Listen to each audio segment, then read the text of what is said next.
Hey everybody, how you doing? All right, so this is fantasy lesson number 7, and today we're going to be talking about author's craft. Remember way back to the beginning of the year, we did interpretive book clubs where we looked at the themes of the books and then we started talking about craft. Remember, craft is the way that the author puts the story together. Do they use flashbacks? Do they use dialogue? Are they writing in first person? Those are all examples of author's craft. So we're going to refresh our memory on that. Then we're going to listen to The Thief of Always. And in The Thief of Always, we are going to be paying particular attention to how Clive Barker has crafted this story. And then last, after we listen to it, I'll talk to you a little bit about that, and then you'll go on and do that same thing in your own books. All right? Let's get started. It's time to go home, and that's no illusion. Chapter 14. Time Was. It took the boys an hour to reach the center of town, and there, given that their houses lay in opposite directions, they parted company. They exchanged addresses before they did so, promising to contact each other in a day or two, so that they could each support the other's account of the holiday house. It would be difficult to make people believe all that had happened to them, but perhaps they'd have a better chance if two voices told the same tale. "I know what you did back there," Wendell said just before they parted. "You saved my life." "You would have done the same thing for me," Harvey said. Wendell looked doubtful. "I might have wanted to," he said, somewhat abashed. "But I've never been very brave." "We escaped together," Harvey said. "I couldn't have done it without you." "Really?" "Really." Wendell brightened at this. "Yeah," he said. "I guess that's right. Well, be seeing ya." And with that, they went their separate ways. It was still several hours before daybreak, and the streets were virtually deserted, so for Harvey it was a long, lonely trudge home. He was tired, and a little saddened by his farewell to Wendell, but the thought of the welcome he'd get when he reached his own doorstep put a spring in his heels. Several times he wondered if he'd gone astray, because the streets he passed through were unfamiliar. One neighborhood was extremely fancy, the houses and the cars parked outside them slicker than anything he'd set eyes on. Another was virtually a wasteland, the houses half rubble, the streets strewn with garbage. But his sense of direction served him well. As the east began to pale, and the birds in the trees started their twitterings, he rounded the corner of his street. His weary legs broke into a joyful dash, and brought him to the step panting for breath, and ready to fall into his parents' arms. He knocked on the door. There was no sound from the house at first, which didn't surprise him given the hour. He knocked again, and again. Finally, a light was turned on, and he heard somebody coming to the door. "Who is it?" said his father from behind the closed door. "Do you know what time it is?" "It's me," said Harvey. Then came the sound of bolts being drawn aside, and the door was opened a crack. "Who's me?" said the man, peering out at him. He looked kindly enough, Harvey thought, but it wasn't his father. This was a much older man, his hair almost white, his face thin. He had a badly trimmed mustache, and a furrow of a frown. "What do you want?" he said. Before Harvey could reply, a woman's voice said, "Come away from the door." He couldn't see the second speaker yet, but he caught a glimpse of the wallpaper in the hallway and the pictures on the wall. To his relief, he saw that this was not his house at all. He'd obviously made a simple mistake and knocked on the wrong door. "I'm sorry," he said, backing away. "I didn't mean to wake you up." "Who are you looking for?" the man wanted to know, opening the door a little wider now. "Are you one of the Smith kids?"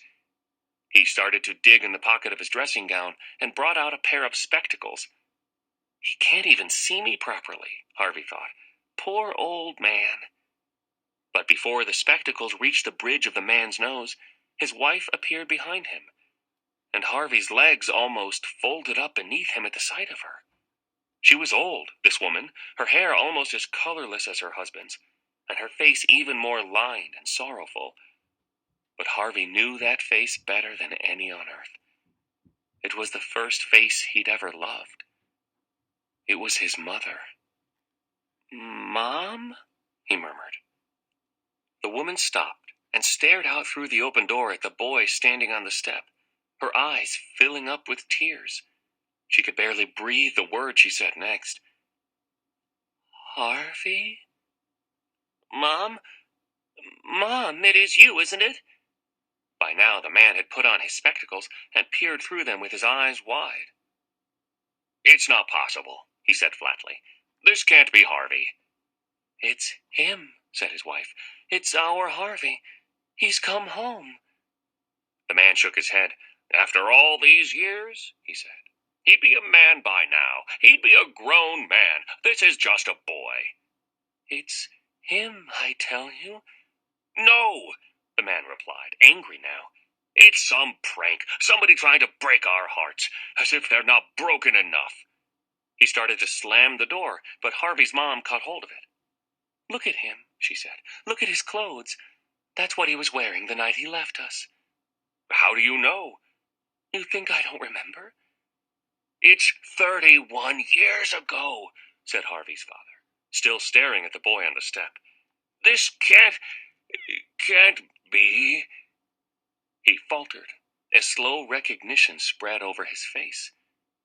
"Oh, my Lord," he said, his voice dropping to a hoarse whisper. "It is him, isn't it?" "I told you," his wife replied.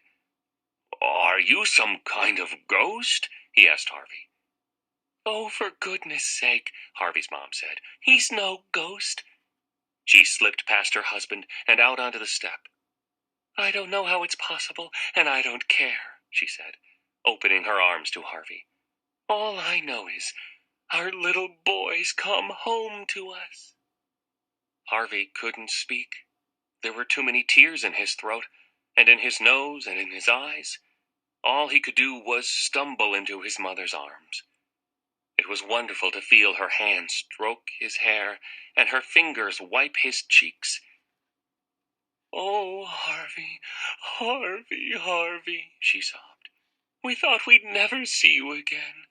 She kissed him over and over. "We thought you'd gone forever." "How's this possible?" his father still wanted to know.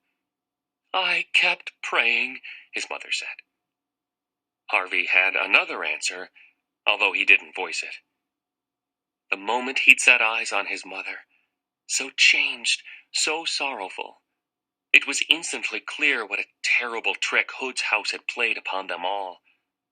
For every day he'd spent there, a year had gone by here in the real world. Every morning while he'd played in the spring warmth, months had passed. In the afternoon, while he'd lazed in the summer sun, the same. And those haunted twilights, which had seemed so brief, had been another span of months, as had the Christmas nights, full of snow and presents. They'd all slipped by so easily, and though he had only aged a month, his mom and dad had lived in sadness for 31 years, thinking that their little boy was gone forever. That had almost been the case. If he'd remained in the House of Illusions, distracted by its petty pleasures, a whole lifetime would have gone by here in the real world, and his soul would have become Hood's property. He would have joined the fish circling in the lake, and circling and circling. He shuddered at the thought. "You're cold, sweetie," his mother said. "Let's get you inside." He sniffed hard and cleared his tears with the back of his hand. "I'm so tired," he said. "I'll make a bed for you straight away." "No, I want to tell you what happened before I go to sleep," Harvey replied. "It's a long story. 31 years long." Chapter 15. New Nightmares. It was a more difficult tale to tell than he expected it to be. Though some of the details were clear in his head, Rictus's first appearance, the sinking of the Ark, his and Wendell's escape, there was much else he could not properly remember. It was as though the mist he'd strode through had seeped into his head, and had there drawn a veil over the house and much of what it contained. "I remember speaking to you on the phone 2 or 3 times," he said. "You didn't speak to us, honey," his mom replied. "Then that was just another trick," Harvey said. "I should have known." "But who's playing all those tricks?" his father demanded. "If this house exists, I say if, then whoever owns it kidnapped you and somehow kept you from growing up. Maybe he froze you." "No," said Harvey. "It was warm there, except when the snow came down, of course." "There has to be some sane explanation." "There is," said Harvey. "It was magic." His father shook his head. "That's a child's answer," he said. "And I'm not a child anymore." "And I know what I know," said Harvey firmly. "It isn't very much, honey," his mom said. "I wish I could remember more." She put a comforting arm around his shoulder.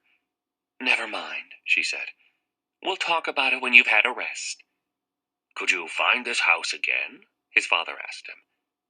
"Yes," Harvey replied, though his skin ran with chills at the thought of going back. "I think so." "Then that's what we'll do." "I don't want him going back to that place," his mother said. "We have to know it exists before we report it to the police. You understand that, don't you, son?" Harvey nodded. "It sounds like something I made up, I know, but it's not. I swear it's not." "Come on, sweetie," his mother said. "I'm afraid your room's changed a bit, but it's still comfortable. I kept it just as you'd left it for years and years, hoping you'd find your way home. Then I realized if you ever did come back, you'd be a grown man, and you wouldn't want it decorated with rocket ships and parrots. So we had the decorators in. It's completely different now." "I don't mind," Harvey said. "It's home, and that's all I care about." In the early afternoon, as he slept in his old room, it rained. A hard March rain that beat against the window and slapped on the sill. The sound woke him. He sat up in bed with the hairs at his nape pricking and knew that he'd been dreaming of Lulu. Poor, lost Lulu. Dragging her misshapen body through the bushes, her flipper hand clutching the ark animal she dredged up from the mud. The thought of her unhappiness was unbearable. How could he ever hope to live in the world to which he'd returned, knowing that she remained Hood's prisoner? "I'll find you," he murmured to himself. "I will, I swear." Then he lay back on the cold pillow and listened to the sound of rain until sleep crept over him. Exhausted by his travels and traumas, he didn't wake again until the following morning. The rain had cleared. It was time to lay plans. "I bought a map of the whole of Millsap," his father said, unfolding his purchase and spreading it over the kitchen table. "There's our house." He had already marked the place with a cross. "Now, do you remember any of the street names around Hood's place?" Harvey shook his head. "I was too busy escaping," he said. "Were there any particular buildings you saw?" "It was dark and rainy." "So, we just have to trust to luck." "We'll find it," Harvey said, "even if it takes all week." It was easier said than done. More than 3 decades had passed since he'd first made his way through the town with Rictus, and countless things had changed.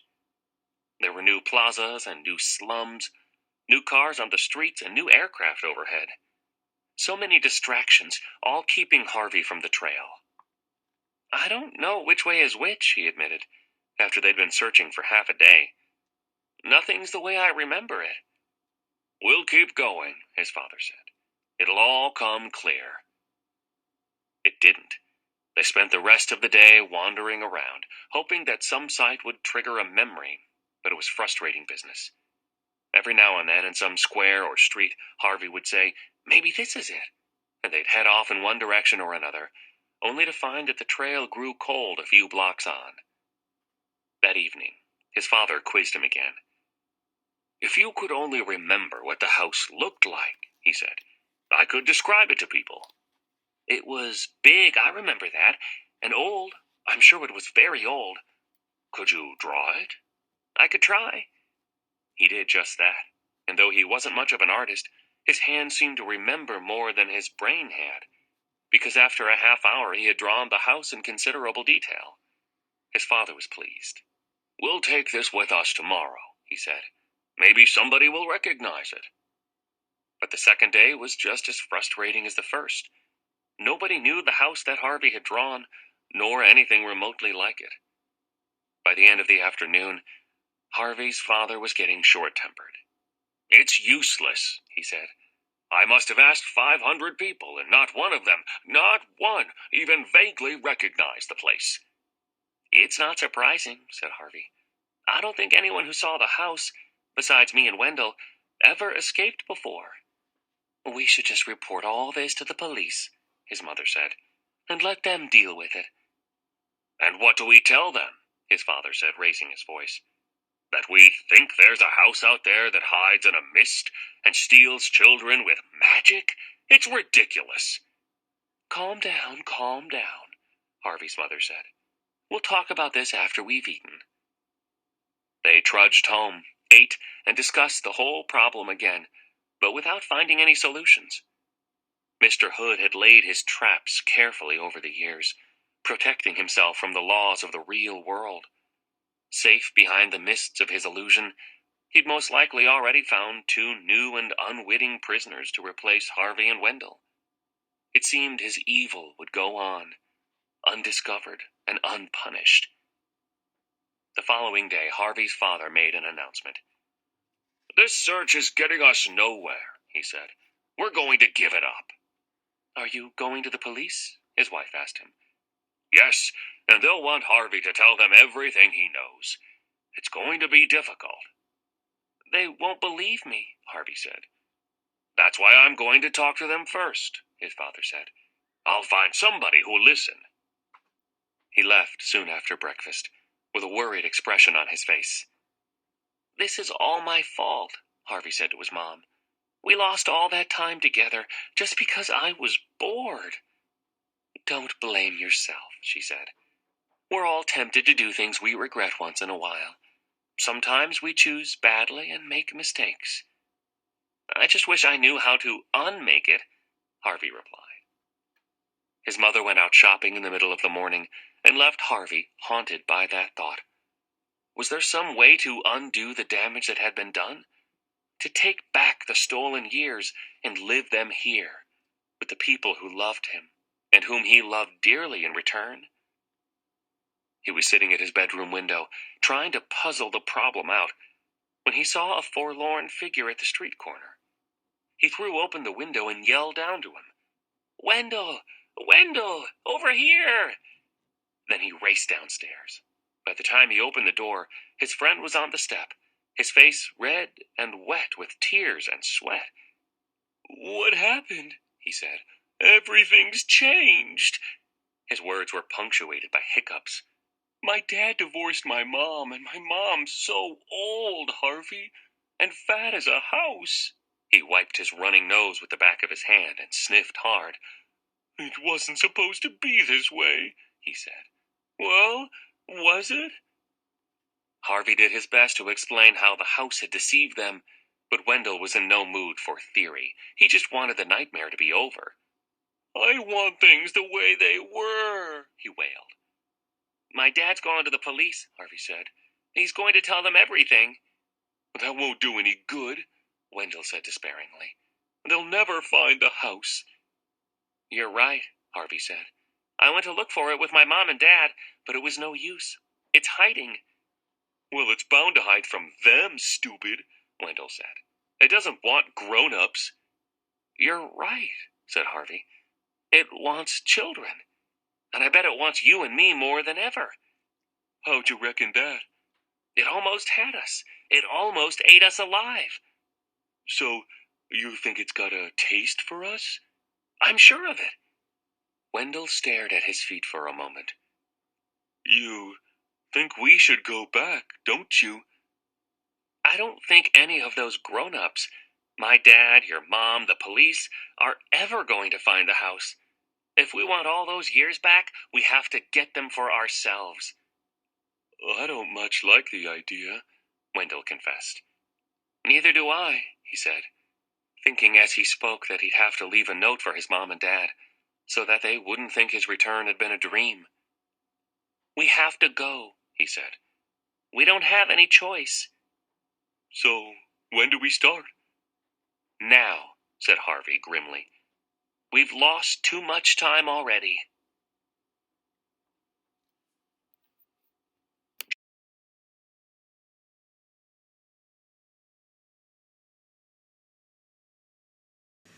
All right, so let's talk about it. As you recall, we are going to be looking at author's craft, or the techniques that writers use to tell their story.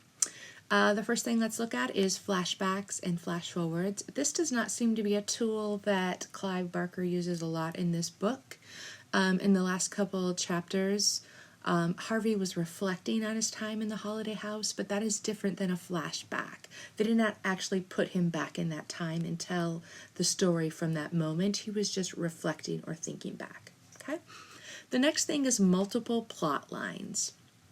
When there are multiple plot lines, that means there are multiple problems and solutions happening at the same time. So this book has a little bit of multiple plot lines, but they're not, it's not as significant as I've seen in other books. For example, Harvey, Wendell, Lulu, Miss Griffin, they're all going through the same problem, right? They're trapped in the holiday house. Now, they all individually have their own different challenges that make being in the holiday house harder. So we could consider each of their points of view or their stories to be a different plot line. For example, Wendell, he struggles with his lack of reflection and thinking about the moments, planning. And he also lacks in, when he gets really scared, he's not super loyal, right? Lulu, well, her problem is she's almost devoured and almost completely a fish now. It's never good. Mrs. Griffin, she seems her problem is like she's been there so long, she seems scared and afraid and kind of trapped. Harvey has had different problems as the story has gone along because he is definitely the more complex character. He's clearly the main protagonist in the story, and so he has had some different struggles throughout the story. Most notably, right now, he's trying to explain the holiday house to his parents, and it isn't going that well. So let's go on to the next thing, inner thinking. This is not a tool that I see a lot either used by Clive Barker. Dialogue, yes, he uses a lot of dialogue. Let's talk about the dialogue on page 118. This was significant. It was between Harvey and Wendell. This is right after they got out of the holiday house. It says, "I know what you did back there," Wendell said just before they parted. "You saved my life." "You would have done the same thing for me," Harvey said. Wendell looked doubtful. "I might have wanted to," he said, somewhat abashed, "but I've never been very brave." "We escaped together," Harvey said. "I couldn't have done it without you." "Really?" "Really." Wendell brightened at this. "Yeah," he said. "I guess that's right. Well, we'll be seeing ya." So this dialogue is especially important because it shows some of the revealing actions that we're going to get to next, but it shows a lot about the character of Harvey. I mean, come on, Harvey did a lot of the saving of Wendell. Wendell is a lot of times lost in his emotions, right? Where Harvey is making a plan and following through.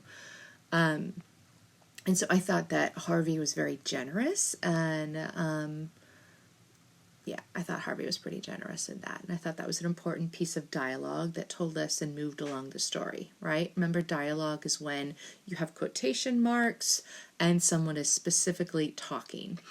All right, the next thing is revealing actions. That's when something happens that tells a lot about people. So as I referenced earlier, when Wendell told the vampire to eat Harvey, that was a very revealing action about Wendell's character. It showed that he wasn't super loyal, at least under pressure. Another revealing action was when Harvey went out of his way to save Wendell. He didn't have to, especially after not being saved. I mean, yes, we should all look out for each other. But after Wendell didn't save him, it was a really revealing action about Harvey's character, that even though he knew Wendell didn't do the same thing for him, he was going to do that anyways.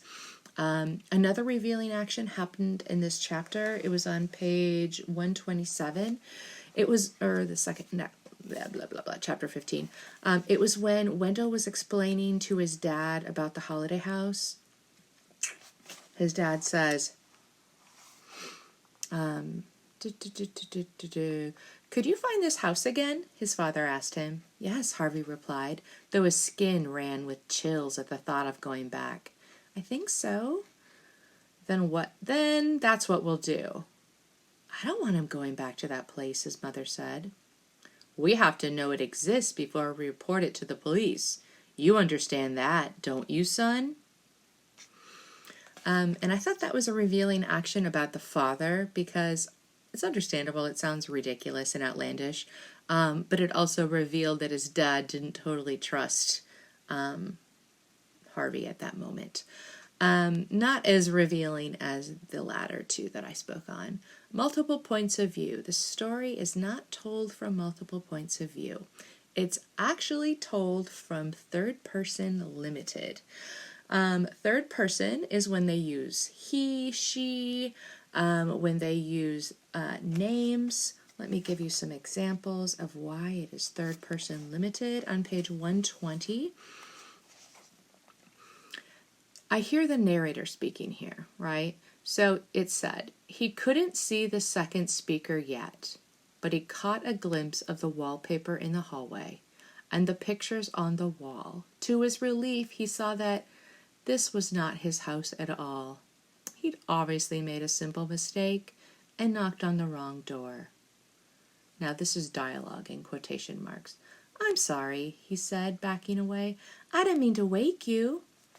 So this is the moment when Harvey is seeing his parents. I noticed that it is third person limited because it is describing what Harvey is doing. Harvey is not thinking about what he's doing. Harvey's not saying, "then I did this," but rather the narrator is telling us what he did. It is limited because we know a little bit more about what Harvey's thinking, but we don't know everything for sure. And we also don't get inside the heads of the other characters through the narrator. All right? So it is not told in multiple points of view. It is not told in first person. It is told in third person limited. The next one is the reader knows more than the character. No, the author does not use this tool. Description. Yeah, he is somewhat descriptive, I would say. So let's see. Description is on page 119. And this is when they get out of the holiday house and they're looking around at their town. Several times he wondered if he'd gone astray, because the streets he passed through were very unfamiliar. One neighborhood was extremely fancy.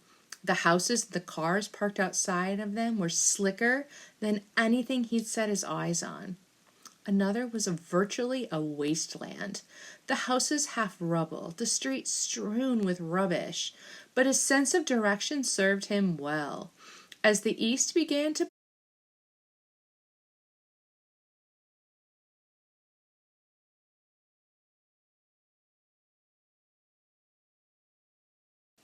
All right, so sorry about that. Anyway, metaphors. So in this story, Clive Barker does not use a ton of metaphors. Let's talk about tone. Tone is the attitude that the author has about the subject that he or she is writing about, or they. And in this story, I would not say the tone is significant to talk about. So let's move on to symbolism, because that is important in here. There's a lot of symbolism. I'm going to just talk about a few. As you recall, symbols are things that stand for, are an object that stand for something else. For example, The flags could stand for a country or a place. A heart stands for love. A pig can stand for sometimes greed, sometimes overeating. What else am I forgetting about the pig? The elephant. You can see I've gone through my children's toys. The elephant could symbolize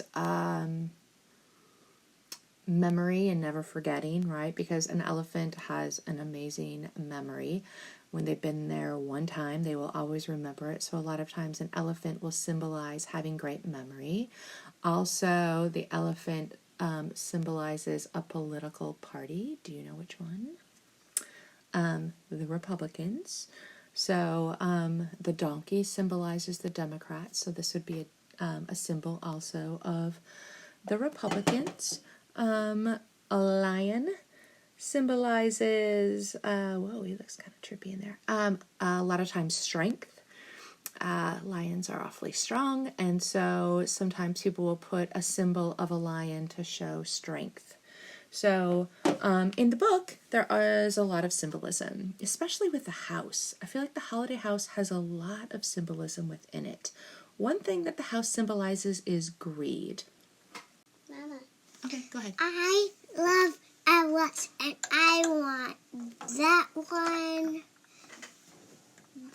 one, and that one. I want 3 of those LOLs, How many LOLs do you already have? like 8. Can you ever have enough LOLs? No. No. Would you describe yourself as greedy? Yeah. Yeah. Is that a good thing? No. No. All right. Thanks for sharing. Things could ever be satisfied. So in the house symbolizes greed because you could have any food you want, which sounds great right now, but yet probably not worth it, right? Gifts. You get gifts all the time. You get to imagine and get anything that you want, which at first that sounds amazing, but over time you could see, like with Mrs. Griffin and Lulu, they didn't care so much about the stuff anymore, which is kind of how I feel about stuff. All right, Ian, what did you want to say? Olives. So I like dinosaurs, and I want more, but I can't get more Why not? because I can't just get more every day. Why not? Are you greedy? Mm-mm. No. What does it mean to be greedy? To take a lot of stuff Oh, okay. Thank you. I really want. But you really want it still. Mm-hmm. Okay, good. Thank you for sharing. At this point now, too. And the holiday house, holidays, excuse me, the holidays, they could have holidays every day, all day, right? And I love holidays. Holidays are so much fun, but it's because they're special and they don't happen all the time, right? And if they happened every single day, would it be a holiday anymore? I don't know. So the house symbolizes greed. The house symbolizes deception. Deception is when you make something appear one way, but it's actually different, right? So the house appears to be a house where all of your dreams can come true, right? But in reality, it is tricking the children that come there so that the life is sucked out of them. So you think you're getting the best life ever, but it is shortening your life. So there's lots of other symbolism in here, but I'm going to stop there. The objective is for you to start thinking about what craft moves, what author's craft elements have you noticed in your writing, the writing by your author, and then kind of think about, remember when we did author study? How is this author different than other authors you've read, right? So a lot of you are starting on the second book, third book of the series, and you might start to notice the author has a way about them. That's their craft. So pay attention to that. All right.